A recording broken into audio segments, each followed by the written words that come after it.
All right, so I'm now here with Professor Gary Gerstle. He is the Paul Mellon Professor of American History at the University of Cambridge, also the author of many books, including Liberty and Coercion, American Crucible, and of course his latest, which we'll be talking to him about today, The Rise and Fall of the Neoliberal Order, America and the World in the Free Market Era.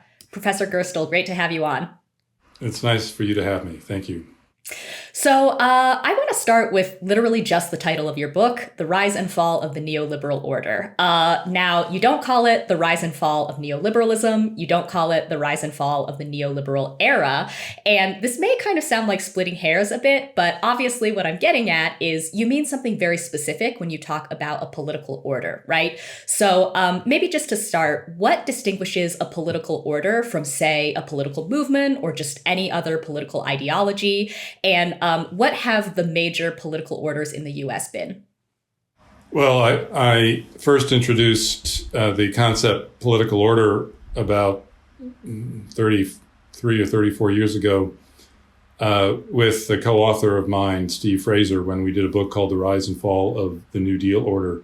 And it's an idea that was meant to help people who study the United States deflect their focus somewhat from what occupies so much of attention in terms of political history and political science in the United States. And that is the 4-year election cycle for presidents, the 2-year cycle for House of Representatives, 6-year cycle for the Senate.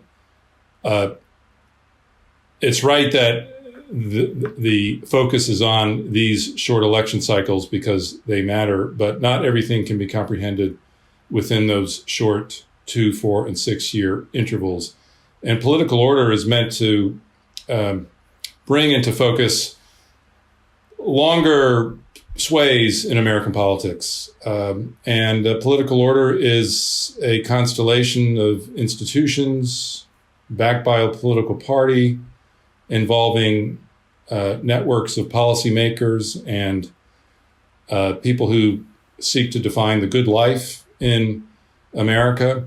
A political order is a structure in politics that allows a movement to gain authority and power over a long period of time. So much authority and power that it ultimately compels the opposition party to play by its rules. So when Steve Fraser and I wrote about the New Deal Order, which rose in the 1930s and 40s and fell in the 1960s and 1970s, a key test for a political order is when it can compel the antagonistic party, in this case the Republican Party, to play by Democratic Party rules. In other words, certain core beliefs become so deeply established, so hegemonic, that they define the playing field. And thus, when a Republican president was elected for the first time in 20 years in 1952, the big question was, would he take apart the New Deal?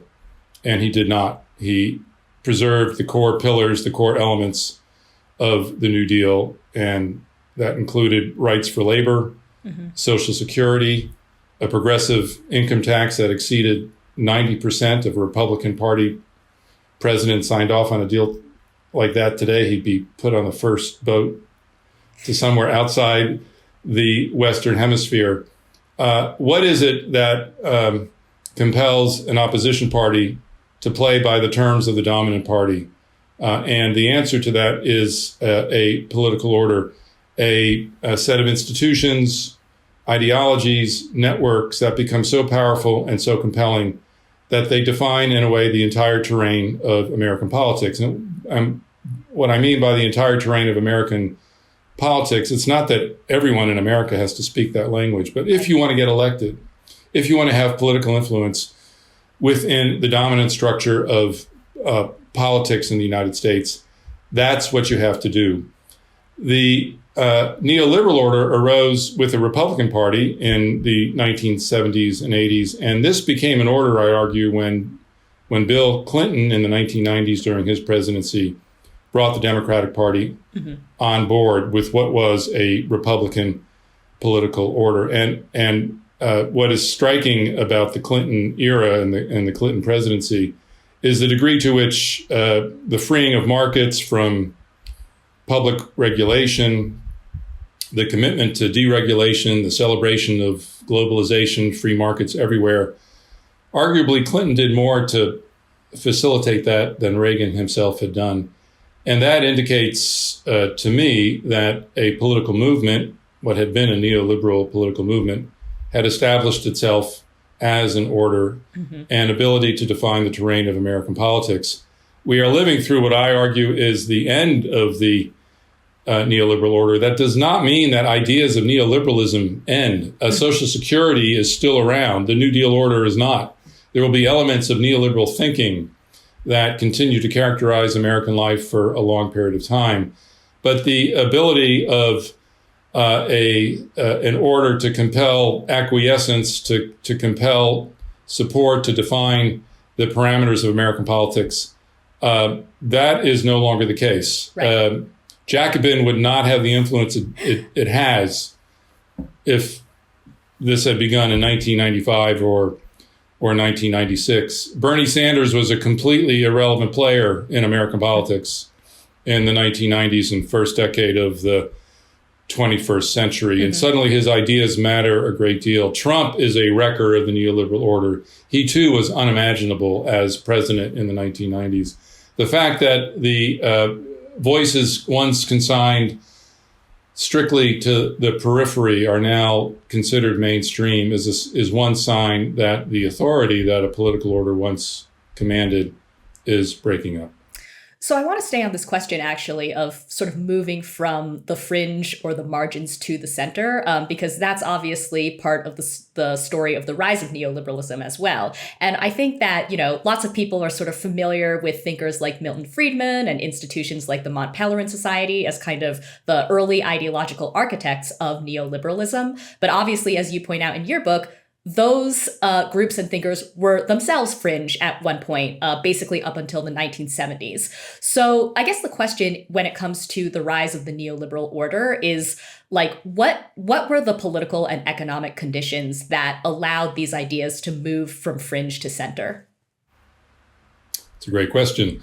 I am fascinated by those moments when ideas thought to be consigned to the periphery forever break free from the periphery and suddenly become very important in mainstream political discourse. In my study of American history and American politics in the 20th and 21st century, those moments of escape of ideas that have been on the periphery and their ability to enter the mainstream usually occur as a result of a major economic crisis. If we go back to the 1930s, it was the Great Depression, of course, that allowed New Deal thinkers and New Deal politicians to become mainstream. The recession of the 1970s was not as extreme as the Great Crash of 1929 or the Great Depression, which still remains the greatest depression in American history. But the economic suffering was real, it was intense, and a world that had been functioning rather well showed signs in economic terms of coming apart. And there were two major reasons for this. One, the United States suddenly had industrial competitors in the world. After World War II, it was the only industrial power with its industrial plant left standing. And so American capitalists had their way with the world in a very powerful and meaningful way. And suddenly Japan and Germany, which the United States had done a lot to rebuild as economic rivals, mattered a great deal, and nothing was more significant than the invasion of the American market by Toyotas and Mercedes-Benzes and Volkswagens and other such cars.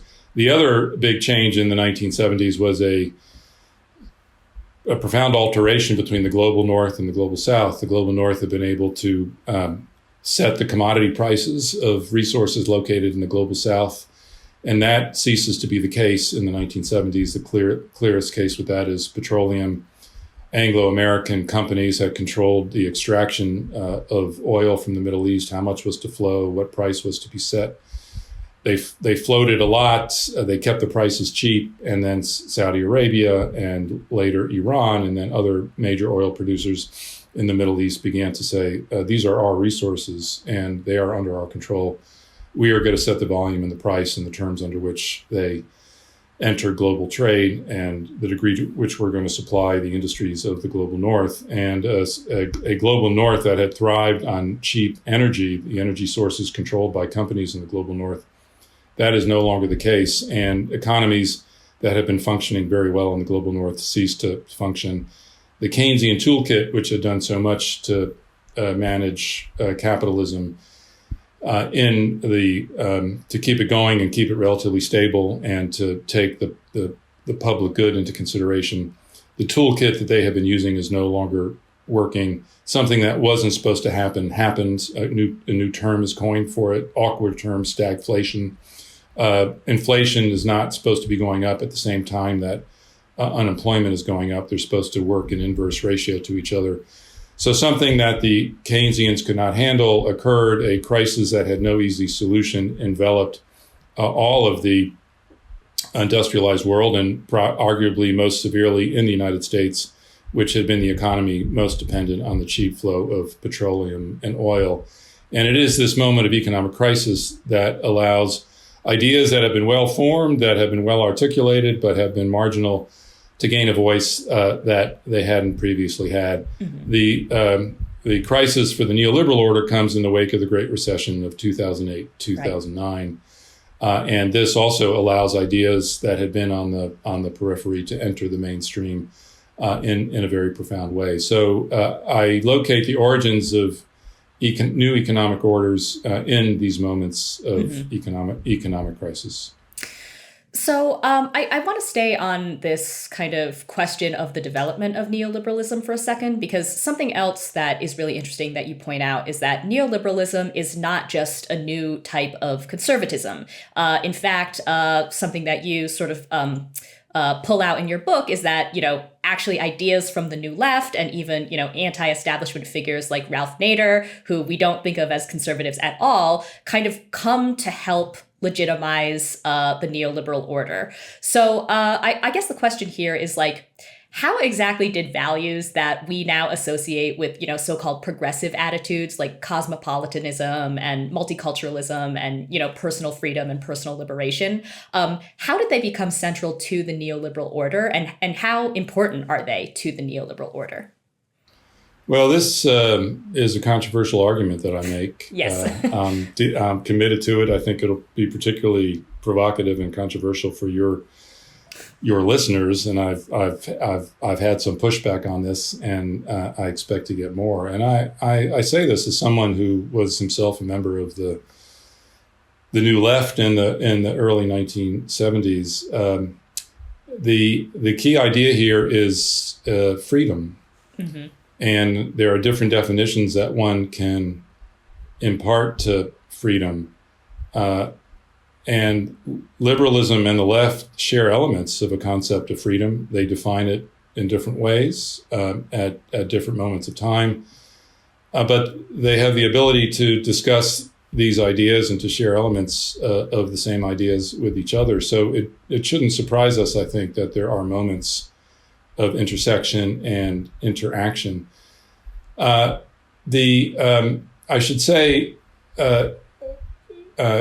to further explicate this, that I don't see neoliberalism as many people who use that term see it, not entirely, as an effort simply by elites to chain the masses and to undermine their democratic rights. That is certainly an element of neoliberalism, to privilege property, especially capitalist property, above all other considerations.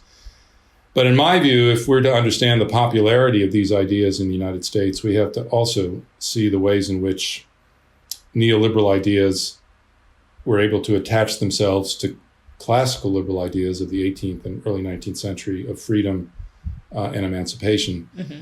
And those classical liberals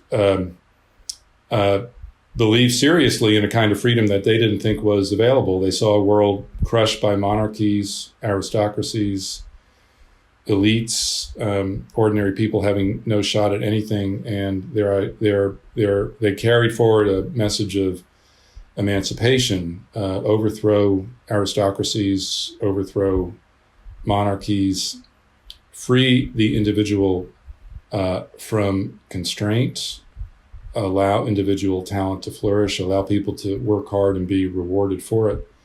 That is not a narrow conception of freedom. That is a profoundly attractive notion of freedom, and it's deep in the thinking and mythology of American life associated with the American Revolution in the 18th century, which was part of this movement to overthrow aristocracy and monarchy and institute a society in which ordinary people had a chance for success that would not otherwise be available to them.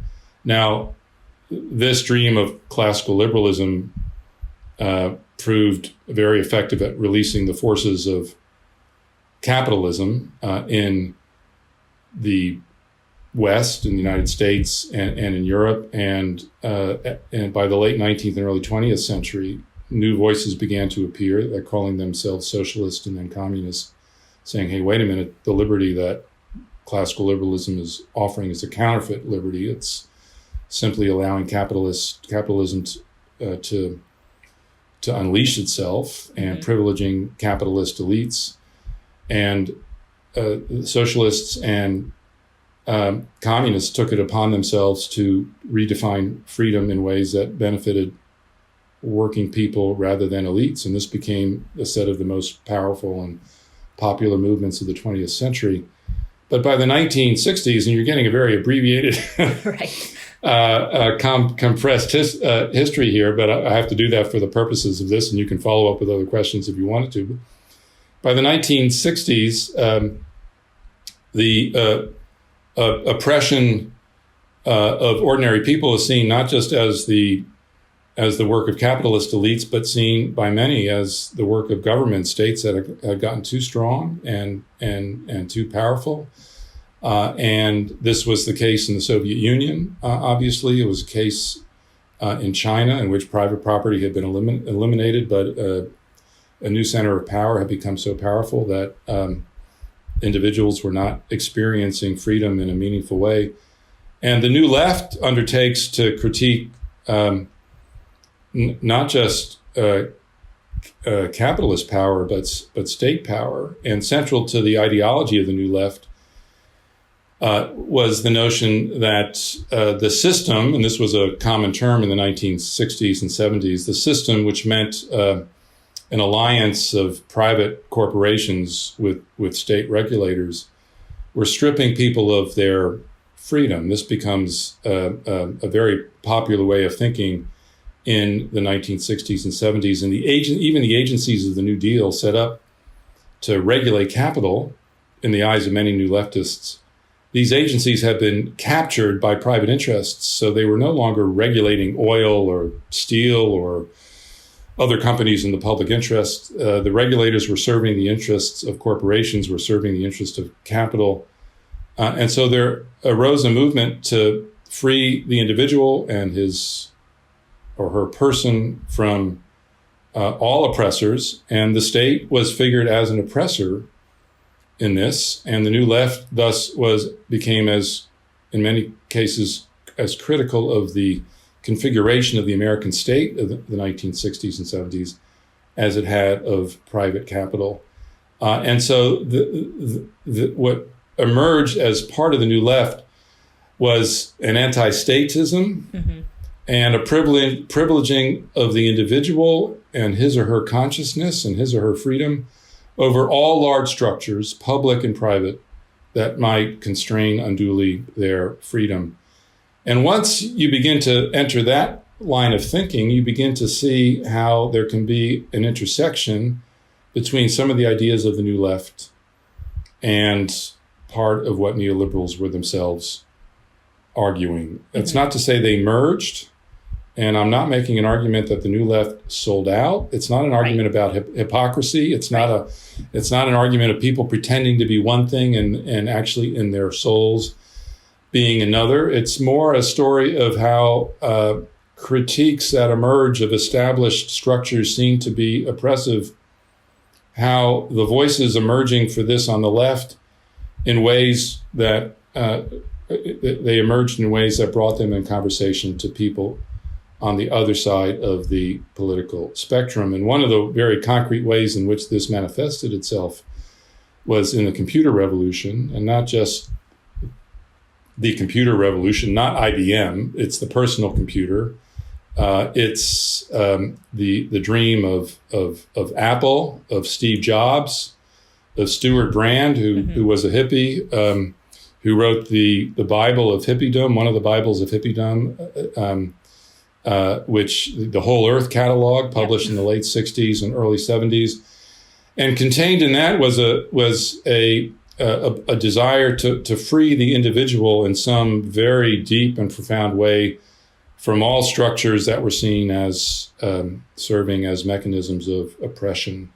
And once you enter that way of thinking, it becomes possible to cross over to the other side, or to be drawn to that, or to be developing ways of thinking that are often unknowing in the ways that they are associating with each other. And so that is the way in which the New Left begins, in my own thinking and in my own book, to contribute to the development and ultimate triumph of neoliberal thinking. So you mentioned the computer revolution, and I think that brings us pretty nicely to the Clinton years, which, of course, earlier you sort of alluded to as kind of the height of the neoliberal order, even though obviously we're very used to thinking of like Ronald Reagan as the avatar of American neoliberalism. But I want to ask you about the Clinton years because I think it kind of gets at this interesting tension that you've been talking about, where, you know, on the one hand,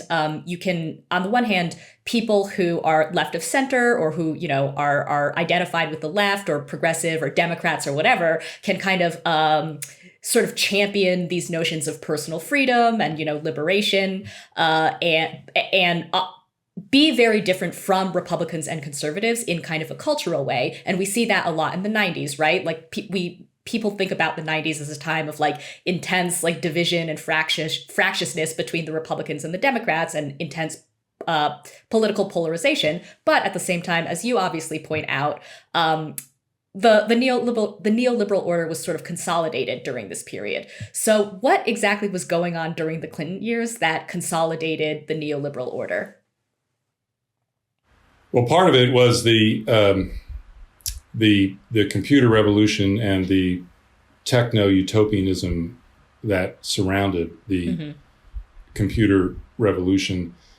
The Clintonites and the people around them were right to discern that they were in the presence of a technological innovation perhaps greater than any, certainly since the steam engine, and in some respects, if we think about knowledge, since the invention of the printing press half a millennium before. The world in which we live and inhabit today is the product of a technological revolution that happens very rarely, once every 200 years, once every 400 or 500 years. And they grasped that, and they understood very early that they were in the midst of something very powerful and very transformative. And the computer revolution meant many things, but part of what it meant is that so much data would be generated, so much knowledge about markets would be available instantaneously everywhere in the world with the push of a button or something, a key on a keyboard, that what had required government intervention before was no longer necessary. Before, markets were imperfect and governments had to intervene because people who were active in markets didn't have perfect information. Well, now perfect information was available, and it was available all the time. And if you took that to one logical conclusion, it meant that you could eliminate risk. And if you could eliminate risk, what need for government would there be? Because government was there to correct mistakes about evaluating risk, understanding that every boom in a capitalist cycle would be followed by a bust. Well, if you had perfect information, so the theory went, you would no longer need government to intervene in the public interest. And this informs what I consider to be one of the most extraordinary pieces of legislation passed by Democrats. in the 20th century, and that's the Telecommunications Reform Bill of 1996, which basically empowers the internet revolution to be, for all intents and purposes, free of any form of serious public regulation whatsoever. And it's important for us to recognize, as Americans, that the United States had a rich tradition of public regulation of media defined as utilities, not newspapers, but media that I'm thinking of the telephone, I'm thinking of the radio, I'm thinking of television. These were not simply instruments of expression, of communication. They were incredibly powerful instruments of communication that could only work if they came to be congealed in very large and powerful corporations. And because the information was seen as so vital to a democracy, its expression had to be regulated in some way, or the institutions that were providing this providing this infrastructural system for the spread of this media, they had to be regulated in some way. And that is the history of media regulation in the 20th century, which the Clintonites have available to them in the 1990s. It's part of their heritage. It's part of Franklin Roosevelt's Democratic Party. It's part of the New Deal. It's deep in the New Deal. There's also something called the Fairness Doctrine, which was put in place in the late 1940s, which said if television or radio put one view across that was controversial in terms of politics, they had to give equal time to the other side. This is gotten rid of by Reagan in the 1980s. It's very significant that Clinton and his administration, when they come into office, make no effort to restore it. And when it comes time to having a bill that is adequate to the challenge of this technological revolution, they abandon the heritage which had been so central to the Democratic Party for most of the previous century. And part of it is the techno-utopianism, and the other part of it is the fall of communism and the fall of the Soviet Union, a spectacular collapse that no one saw coming. And if anyone of my age tells you otherwise, they're not telling you the truth. Even if we grant that the Soviet Union was an ailing empire in the late 80s and early 90s, empires don't go out of business by dismantling themselves in 2 years. You think of the Austro-Hungarian Empire or the Ottoman Empire, and or the Spanish Empire, or how slow their declines were. Empires make it. The U.S. may be an empire in decline now, and it's making every effort, as most empires do, to cling to whatever it has. And the dismantling of the Soviet Union by Gorbachev between 1989 and 1991 was extraordinary, and we can talk more about that if you wish. But it did two things. First, it opened the entire world to capitalist penetration in ways that the world had not been open to capitalist penetration since prior to the First World War, more than 75 years before. And suddenly all these markets and countries that had been off limits to capitalist development were suddenly fair game for capitalist expansion. And this also fed a sense of hubris that the West had won, that liberal capitalism had won, that had no serious rival in the world, that its greatest antagonist had been defeated, and it was the way of the world. I think Fukuyama, even though I disagree with a lot of his analysis in his famous book of the early 90s, The End of History and the Last Man, he said, with the passing of communism, the last universal alternative to liberal capitalism passed from the world. And we should not underestimate the significance of that moment in terms of its ideological implications. And for the left, it, I think, instituted a crisis regarding a Marxist analysis, because the most ambitious effort to establish socialism had failed, and had failed in a spectacular fashion. And what if you're a leftist in the 1990s, what are you to do exactly? And I don't think we, and who's the we here, we as activists, we as scholars, I don't think we have adequately reckoned with the impact of that collapse and the disappearance of communism from the world, and as a live historical possibility. If you're in that situation, so I'm thinking out loud with you now, and you may have other ideas about this. But if what do you do? Well, this is also a period when those who thought of themselves as being on the left, not knowing how to reorganize the economy on a socialist foundation, began to define their leftism in alternative terms. Right. And that is in terms of liberation movements for women, for African Americans and people of color, for gays.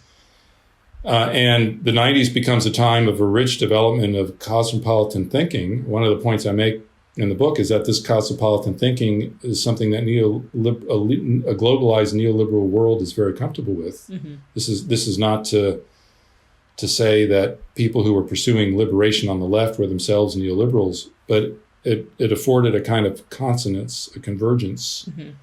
That I think furthered the legitimacy of neoliberal ideas, which themselves had a cosmopolitan component to it. So that's the 1990s. Yes. Definitely a lot there. I'm now realizing that could be its own talk, so maybe we'll have you back in the future to just focus on the 1990s. But since we don't have that much longer with you, I do want to now jump to kind of the end of neoliberalism, right? Because that, I think, is the other sort of maybe contentious part about your book. I don't know if everybody would agree that, neoliberalism is in its sort of waning days, although I just want to say I think you make a compelling case. But because we've talked already about the kind of political and economic shocks that brought about the end of the New Deal order, and you had started alluding to some of the factors that you think have precipitated the fall of neoliberalism. Maybe talk a little bit more about that. You had mentioned the Great Recession, of course. I don't think that anyone could deny that was a huge shock to the neoliberal order. But I believe in your book, you kind of identify cracks first starting to form during the George W. Bush administration. So maybe say a little bit more about, when the end of neoliberalism sort of began, and what are exactly the factors that are bringing about this decline? Well, I think there are always cracks in a political order. Political orders are complex formations. They bring together institutions, constituencies that on some key issues see eye to eye, but on other issues they don't. And so there are always tension points, and there are always points where things can diverge. George Bush, I think, set the stage for the crisis of neoliberalism in two ways. He pursued a cheap money housing policy, which actually in his own mind was meant to help minority homeownership in the United States.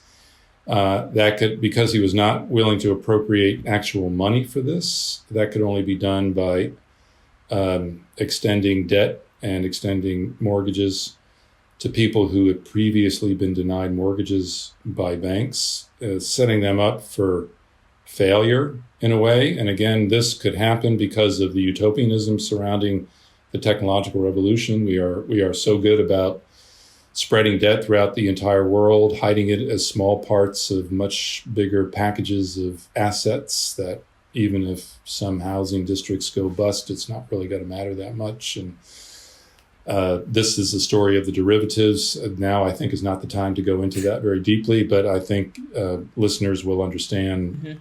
the magnitude and the driving force of the housing crisis. Yes. And a set of neoliberal policies really facilitated a belief that this kind of easy money set of mortgage schemes could solve the problem of racial inequality in the United States. And that becomes the trigger for the financial crisis. I also talk extensively in the book about how Bush tried to reconstruct Iraq on a neoliberal foundation. He threw away the plans that the United States had used to reconstruct Germany and Japan after World War II, which of course involved, if you're going to reconstruct a country, you need a government to do that, someone's mm-hmm. government to do that. he throws that away and basically hands the entire job of reconstruction to private corporations, most of them American-based, saying, you can handle this. And he also dismantles the entire, through his agents in Iraq, dismantles the entire infrastructure of the economy in Iraq, a kind of shock therapy, which neoliberals believed was the only way to deal with bloated states that had not done their jobs in terms of economic development. This matters because this neoliberal experiment is fanciful, it's ill-conceived, it's brutal on the Iraqis. It leads to civil war within Iraq and explodes Bush's popularity and delegitimizes, and that the combination of that and the housing crisis leading to the Great Recession persuade a lot of Americans to think more seriously about the kind of political economy that they had committed to through their political leadership. And in the midst of a crisis, there's first trauma and inaction. So protest develops slowly, but over the decade of the 20-teens, the protests are quite extraordinary, beginning with the Tea Party on the right, Occupy Wall Street, 2011 on the left, Black Lives Matter in 2014, and then the reemergence of socialism on the left, and a powerful ethno-nationalist protectionism in the form of Donald Trump on the right. And the 2016 election is the shock. The two most powerful and important people in that election, Donald Trump and Bernie Sanders, were unimaginable as significant political figures in the heyday of neoliberalism. And this is when I decided to write the book. I said something really big is going on here, and I've got to try and understand it. And I began to see it in terms of the breakup of an order. And I think I would say subsequent events are bearing me out in that regard. And here I think it's crucial to distinguish between the survival of neoliberal ideas and the survival of a neoliberal order, which are not the same thing. The neoliberal order compels all players in politics to abide by a certain set of beliefs and rules, and that clearly is not the case today. And just to illustrate how much things have changed since the heyday of the neoliberal order, I sometimes talk about the four freedoms, and these are not the four freedoms of Roosevelt in 1941, which had a strong social democratic component. These are the four capitalist freedoms, and they which neoliberalism internalized and sought to universalize. And they are first freedom of trade across all borders. Secondly, free movement of people. Thirdly, free movement of information. And fourthly, free movement of capital. I'd say over the last 5 or 6 years, each of those freedoms is under serious assault. That doesn't mean socialism is coming, but it does mean that the orthodoxy of the the power of neoliberal thinking has suffered reversals. Protectionism is a legitimate policy on both the right and the left now in ways it was not before 2016. I don't need to say much about the free movement of people, except that borders are going up everywhere in the world. The techno-utopianism of the digital revolution, that bubble of belief has been popped. We can no longer assume that we will inhabit a single globalized digital world. We may be entering an era of a digital Cold War where China will have its own internet system, Russia will have its own, Turkey would like its own, Europe and the United States will have its own. Imagine a world in which there are four distinct digital systems for communicating, each gated, each allowing entrance only to those people who have the right credentials. That is very different from the neoliberal dream, or Thomas Friedman's dream of a world is flat and anyone can go anywhere at any time of the day or night.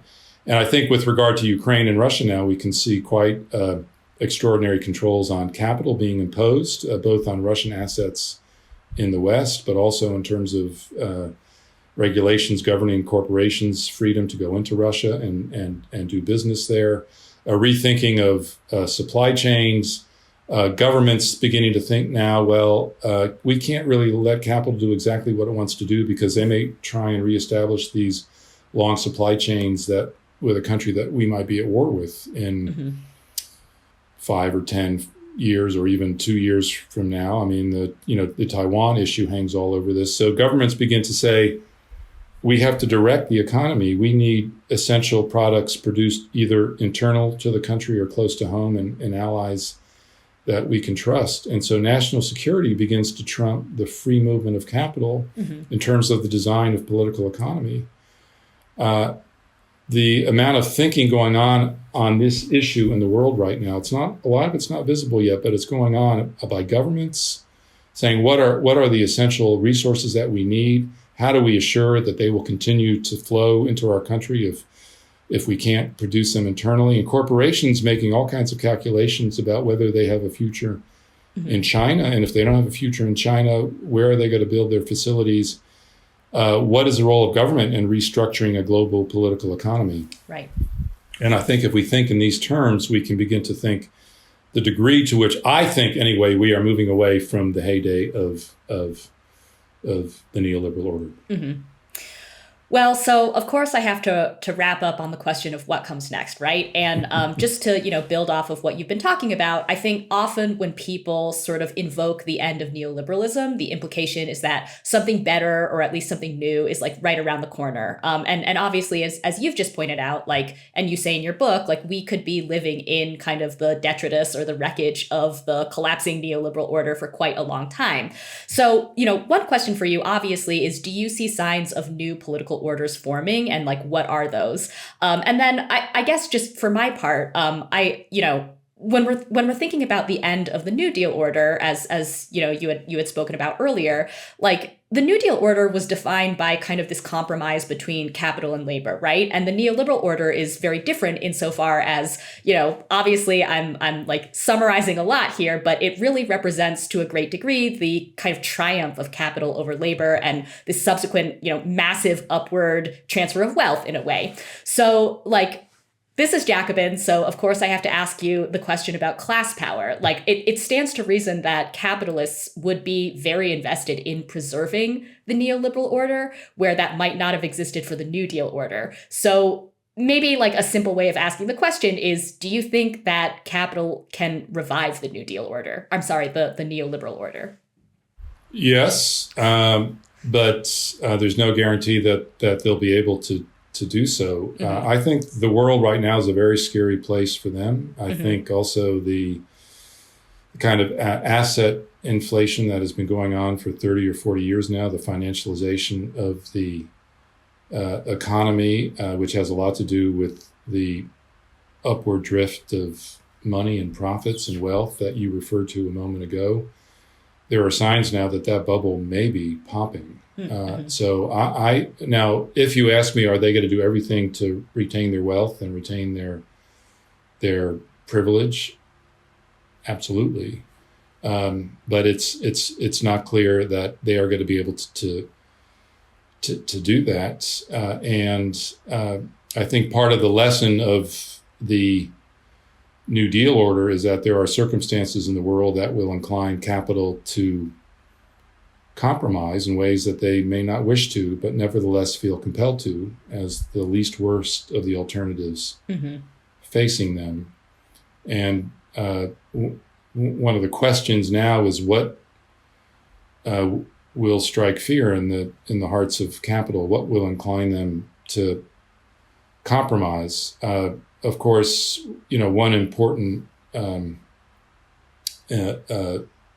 force is the reemergence of a labor movement, and we're seeing signs of that. It's not to the point now where it can command the heights, but the labor revolt of the 1930s began from very modest beginnings. I was encouraged by the first 6 months of the Biden administration because the left and the center of the Democratic Party were in a kind of dialogue that I thought was very productive, and you could see in that dialogue the outlines of progressive political order taking shape, one that would put the Green New Deal at its center and also put the kinds of controls on capital that have not been there for a couple generations. There are forces have been unleashed that capital is not going to be able easily to control. And I know Naomi Klein has made very effective arguments about shock capitalism and the way in which capitalists can thrive on disasters. Mm-hmm. I've just reviewed Thomas Piketty's new book, which is an optimistic argument for equality and the possibility of achieving it in the 21st century. I think it's too optimistic because he overlooks what he outlined so brilliantly in his first book, Capital in the 21st Century. And one of the central points of that book was that the First and Second World Wars caused destructiveness, a kind of catastrophe, which capital and the wealthy could not control. And out of that disaster came, in his telling, kind of a remarkable advance for social democratic politics, left liberal politics commanding the heights for a period from the 1940s to the 1970s. Obviously, we don't want a catastrophe on the scale of World War I and World War II to envelop our lives again, although the climate crisis and the pandemic have compelled us to think that it's not impossible that something of that sort may occur. My point, however, here is that economic crises can develop to the point where capitalists can't control the outcome. Right. And so I don't see this moment as a moment in which capital is in the driver's seat, managing things in their interest.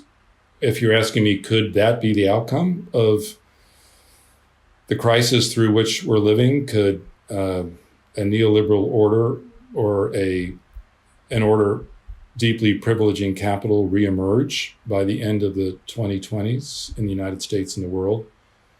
The answer is yes, that is a possibility, but it's only one of several possibilities. And I think we are in a moment of inflection. We are in a moment of transition, and we don't really know what the shape of the world is going to be in 5 or 10 years. Right. And that means that not only should we not presume that capital is going to triumph, but we should also think that this is a moment when those who have other ideas for reorganizing the economy, for reorganizing politics, to step up and fight for what they believe in. I think that's pretty much the perfect note to wrap up on. So again, Gary Gerstle's new book is The Rise and Fall of the Neoliberal Order, America and the World in the Free Market Era. We will link that in the description box below. Professor Gerstle, you've been very generous with your time. Thank you so much. It was great to see you. Thank you for having me. If you like this video from The Jacobin Show, please hit like and subscribe and share with your friends. Thanks.